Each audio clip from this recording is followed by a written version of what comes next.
Alright, I've watched a lot of videos on YouTube on the Whirlpool Cabrio on how to bypass the magnetic lid lock. Now this is strictly for technicians. Do not attempt this here if you are basic owner, not a technician, because this is a bad safety issue. Just do not do this here. For technicians, this here is just a simple bypass to make sure that you're correct on the diagnosis. Cut on the, I've already disconnected the lid switch, taking it out and disconnecting the 4 wires to go through it.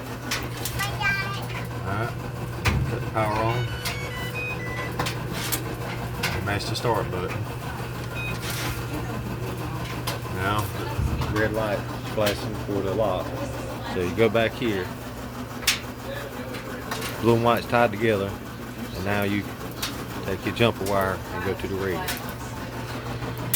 Now, the lid lock light will stay solid. It'll go into initial start.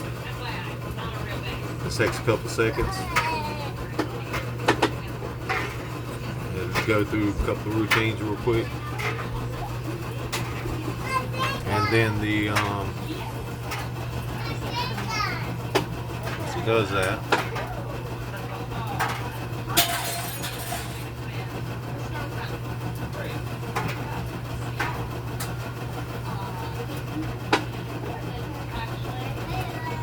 you hear a couple of that light starts blinking again. So what you want to do is you want to go back down here. You want to disconnect the red. You want to connect the yellow. Alright, that light went out. Leave that yellow connected for about 2-3 seconds. Then you disconnect it again. Reconnect it to the red. That light will stop blinking. Now the washer will go through the complete wash cycle.